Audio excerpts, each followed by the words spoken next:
Friends, मैं हूं तरुणा और मैं लाती हूं आपके लिए प्रोनाउंसिएशन से रिलेटेड वीडियोस। फ्रेंड्स, अपने वीडियोस में मैंने काफ़ी बार आपको साइलेंट लेटर्स के बारे में बताया है। आप में से कुछ यूज़र्स ने मुझसे ये पूछा भी है कि आखिर हम साइलेंट लेटर्स को क्यों यूज़ करते हैं। जब हमें बोलना ही नहीं है, उन्हें प्रोनाउंस ही नहीं करना, तो फिर साइलेंट लेटर का यूज़ क्या है। तो इस वीडियो में मैंने एक कोशिश की है कि मैं आपको साइलेंट लेटर की इम्पोर्टेंस बता सकूं और कोशिश कर सकूं कि ये बताऊं कि साइलेंट लेटर्स क्यों हैं इंग्लिश में। पर इससे पहले अगर आपने हमारे चैनल को सब्सक्राइब नहीं किया है तो आज ही कीजिए।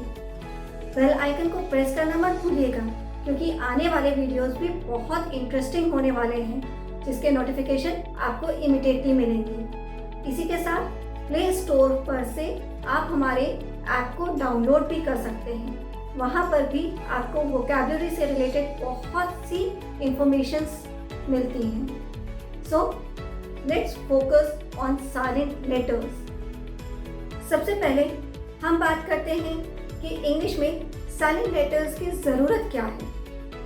मैं आपको कुछ वर्ड्स देती हूँ। ये होमोफोन्स हैं। आप जरा देखिए, TWO2, TO2 एंड TOO2। इनका साउंड बिल्कुल सेम है, सेम प्रोनाउंसिएशन है, पर इनके मीनिंग्स बिल्कुल अलग हैं।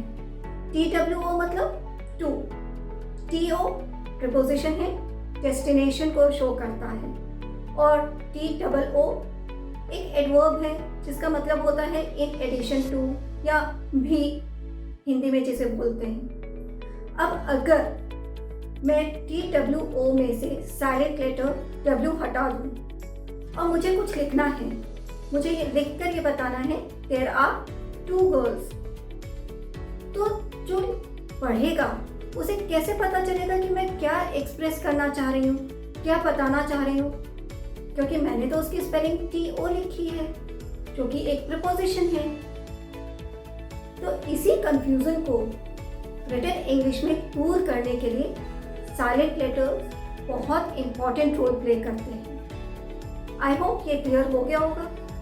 आप में से ही एक यूजर ने मुझे एक वर्ड दिया था KNOW, कि KNOW में K साइलेंट है।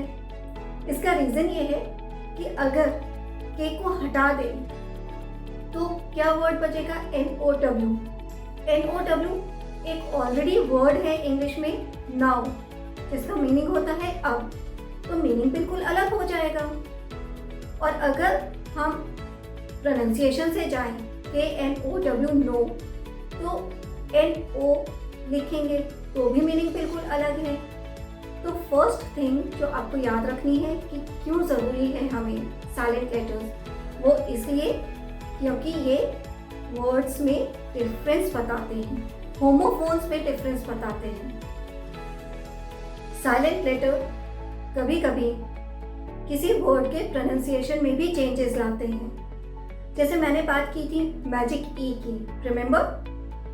उसमें क्या था, अगर किसी वर्ड के एंड में ई लगाते हैं तो नॉर्मली वो प्रोनाउंस नहीं होता, वो साइलेंट लेटर की तरह एक्ट होता है, पर प्रोनाउंसिएशन को चेंज कर देता है, साथ ही उसके मीनिंग को भी। क्या करता है मैजिक ई? उससे पहले यूज हुए वॉवल को लॉन्ग बना देता है। अब जैसे इस वर्ड को देखिए, CAR का, और नीचे वाले वर्ड को कैसे प्रोनाउंस करेंगे? CARE care, care. यहाँ पर ई साइलेंट है, उसको प्रोनाउंस नहीं करते हैं, पर उसने क्या किया, पहले वाले वॉवल को जो कि ए है उसको लॉन्ग बना दिया, केयर। तो हमें एक नया वर्ड मिल गया, वर्ड में डिफ्रेंशिएट हो गया कि कैसे हम दूसरे वर्ड को प्रोनाउंस करेंगे। इसी तरह से एक और एग्जाम्पल देखिए, HAT हैट, और अगर हम इसके आगे ई लगा देते हैं, मैजिकल ई साइलेंट है, पर उसने क्या किया, पहले वाले वॉवल को लॉन्ग कर दिया, हेट।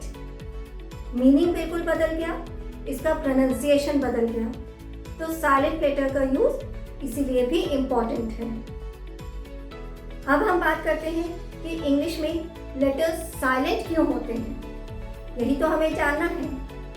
एक्चुअली इंग्लिश में बहुत से वर्ड्स अलग अलग लैंग्वेजेस से बोरो किए गए हैं। जैसे कुछ लेटर्स लैटिन लैंग्वेज से लिए हैं, फ्रेंच से आए हैं, और कुछ ग्रीक से आए हैं, जर्मन से आए हैं।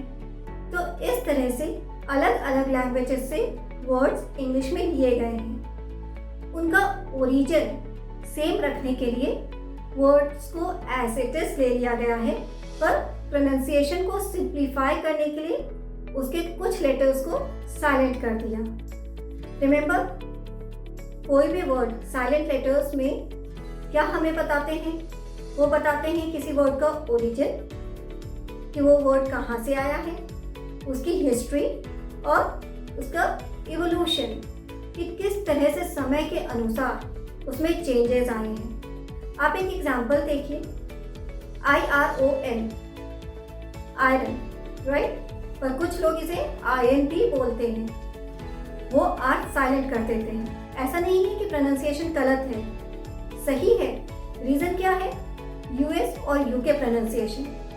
आयरन UK प्रोनाउंसिएशन है और US प्रोनाउंसिएशन है आयन। तो सिर्फ लेटर साइलेंट हुआ है, मीनिंग वही है। और ये किस लिए हुआ है? समय के अनुसार वर्ड्स में के लेटर्स में, उसके लिखने में, उसके प्रोनाउंसिएशन में चेंजेस आते रहते हैं, इसीलिए इसका प्रोनाउंसिएशन चेंज हो गया है, उसमें साइलेंट आर आ गया है।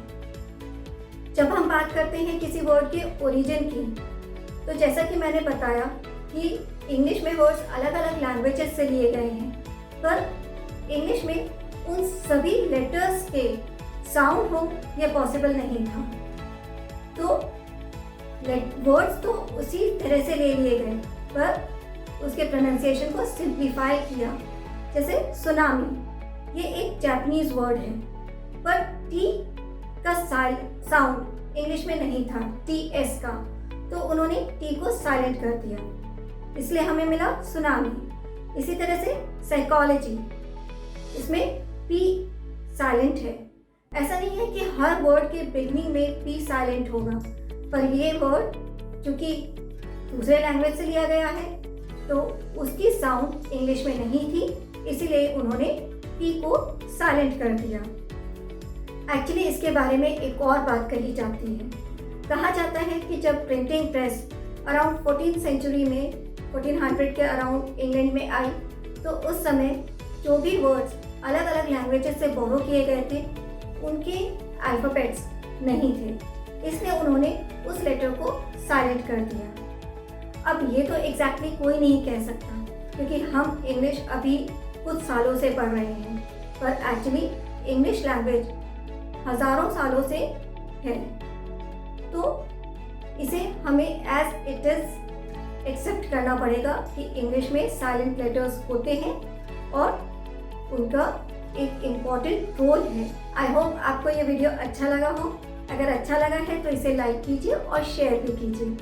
नेक्स्ट वीडियो में मैं कुछ और इंटरेस्टिंग फैक्ट्स के साथ आऊँगी। Till then, have a nice day, bye bye.